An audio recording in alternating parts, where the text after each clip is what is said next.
Hello! I'm here with my June TBR, and like with my May TBR, this is quite a large list of books that I want to read because I want to give myself lots of space to pick things on a mood basis. But having said that, I have a lot of exciting things coming to my channel in the month of June and quite a lot of reading challenges in there. So a lot of my TBR is actually a secret. So what I've done is I've pulled some books that I am interested in reading this month, but I probably won't get to the majority of these because of my reading challenges. But I've also put some of the books from my reading challenges into this TBR, but I'm not going to tell you which books are for reading challenges. And what I want you to do is I want you to try and see if you can guess the theme of any of my reading challenges, and leave your guesses down in the comments. I'll be really interested to see if you can come up with any of the reading challenges I've set myself for this month. But I'm just going to grab some of these books that I would like to read in the month of June, and there's quite a few of them, so I'm going to go through them quite quickly and let's get into it. So first I have The Ballad of Songbirds and Snakes by Suzanne Collins, which is the brand new prequel to the Hunger Games trilogy, which follows a young Coriolanus Snow. I'm pretty apprehensive about this one, to be honest, because I've heard very mixed things, or actually I've heard mostly negative things about this one so far, so I'm kind of interested to see what I'm going to think of it, but I am also nervous. Then we have Wondersmith by Jessica Townsend, which is book 2 in the Nevermore series. In book 1 we follow Morrigan Crow, who is an 11-year-old girl who has been prophesied to die on her 11th birthday, and because she's cursed, everything that goes wrong in the town that she lives in is blamed on her. And then on the eve of her 11th birthday, Jupiter North comes from the land of Nevermore to rescue her and whisk her away to Nevermore so that she can enter a competition to earn a place at a prestigious school.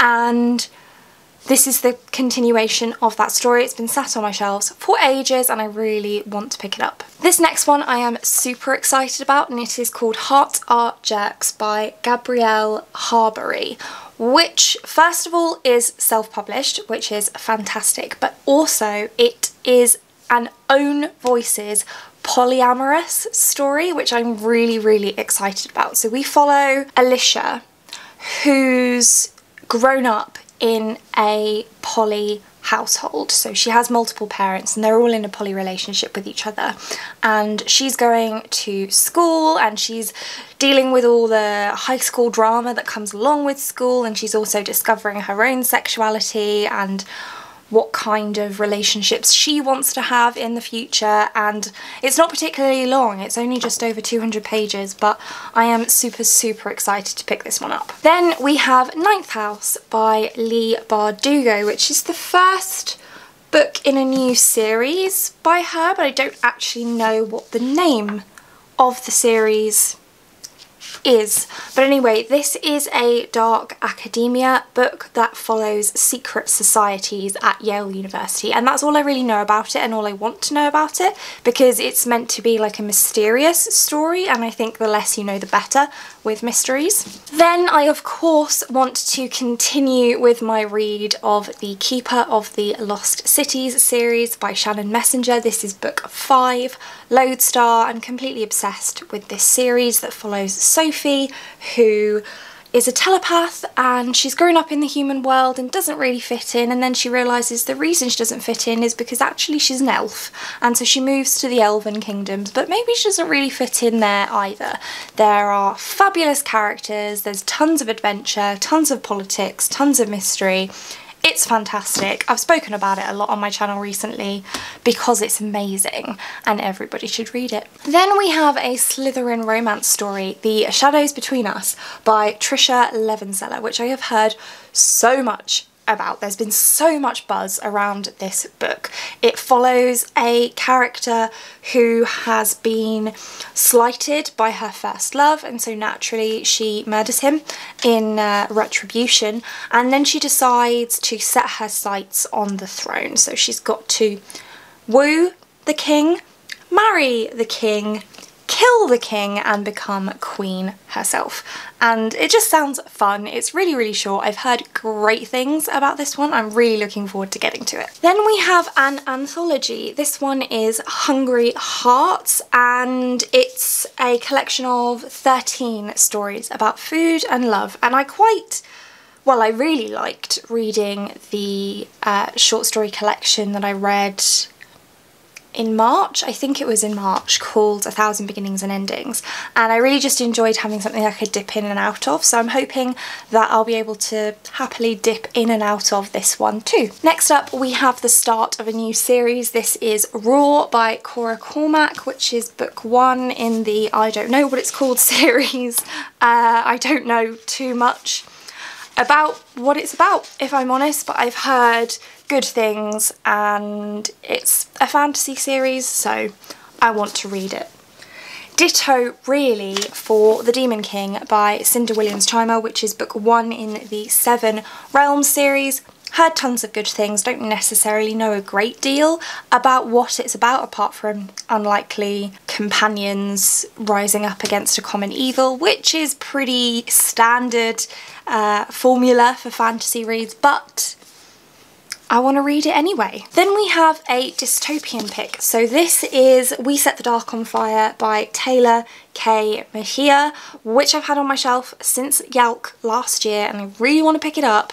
This is about a world where women women from the higher classes, they go to a school and they receive training, and then eventually they're picked either as a man's wife or the bearer of the man's children.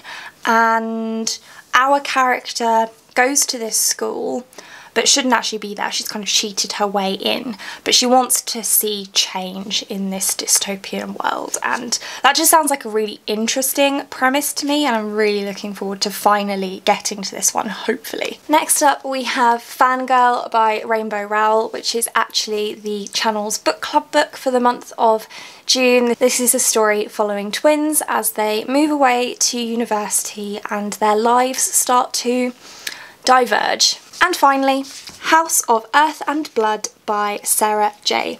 Maas, which is book 1 in her new adult series, Crescent City. Don't really know anything about this one apart from the fact that it's urban fantasy, and again, I want to keep it that way. I have heard that if you read the synopsis, there's something in the synopsis that you are told about that happens around 100-ish pages into the book, and actually the first 100-ish pages are more enjoyable if you don't know what that thing is. So I haven't read the synopsis and I'm not going to.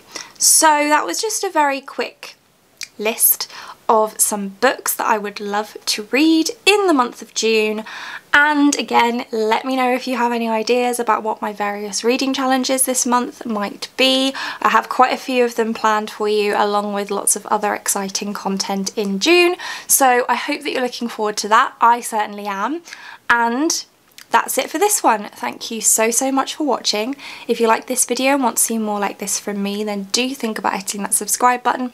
And I hope to see you here again soon. Thanks. Bye.